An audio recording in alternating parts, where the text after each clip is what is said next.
बयान बदल लिए। दोस्तों, अनिरुद्ध महाराज की प्रश्न उत्तरी कथा में अचानक से यह व्यक्ति आता है और महाराज जी से कुछ अलग ही अटपटांग सवाल करने लगता है, जिसे सुनकर महाराज जी भी कुछ देर के लिए हैरान रह जाते हैं। दरअसल यह व्यक्ति महाराज जी से कुछ देर बहस करने के बाद महाराज जी को कहता है कि मैं नहीं मानता आपके किसी भगवान को। फिर महाराज जी इस व्यक्ति की बातें सुनकर क्या कहते हैं, आइए इस वीडियो के माध्यम से आगे जानते हैं। आप मेरा सवाल है गुरुजी कि राधा कौन थी और कहाँ लिखा हुआ है उनके बारे में। राधा कौन थी हाँ, और कहाँ लिखा है? ब्रह्म वैवर्त पुराण में लिखा है, गर्ग संहिता में लिखा है, अन्य पुराणों में लिखा है कि राधा भगवान श्री कृष्ण की पत्नी है। उनका विवाह कब हुआ था? उनका विवाह गर्ग संहिता के अनुसार जब भगवान की आयु लगभग 7 वर्ष की थी, तब भगवान का विवाह यहीं भांडीर वट में हुआ था। हमारे जो मनुस्मृति है और वेदों में बाल विवाह निषेध है। हैं?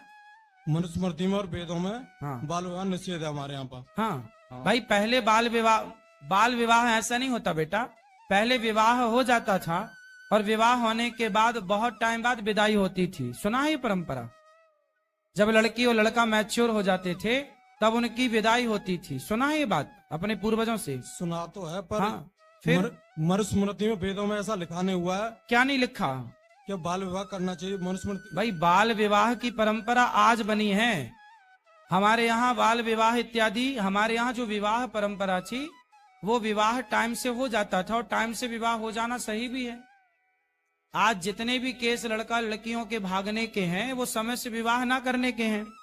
इसलिए भगवान पहले जैसे हमारे दादा दादियों में भी विवाह हो जाता था, लेकिन जब लड़की समझदार हो जाती थी तब उसका विदाई बाद में होती थी। ये परंपरा रही है। मैंने ब्रह्म पुराण में पढ़ा है कि राधा जी है ना, जो कृष्ण भगवान थे, यशोदा मैया थी, उनके भाई की घरवाली का भी नाम राधा था।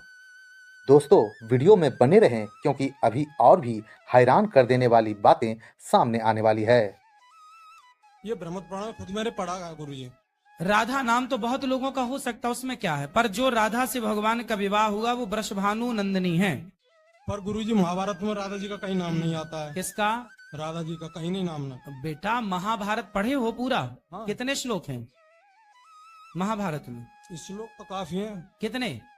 जो आर्य समाज वाले में उनमें अलग है और जो गीता गुरु प्रेस वाले वो अलग है। हाँ तो कितने हैं बताओ ना, कितने खंड हैं बताओ? गीता प्रेस गोरखपुर में जो महाभारत छपी उसके कितने खंड हैं? मैंने जो भीष्म पर्व पढ़ा है ना उसमें केवल भीष्म पर्व में पढ़ लिया और क्या, तो उससे सब पता लग जाएगा। गीता जी में भी कृष्ण भगवान ने जो कहा, उन्हीं कृष्ण भगवान पुराणों के हिसाब से जो कृष्ण वो अलग है, गीता जी के हिसाब से वो कृष्ण अलग है। ले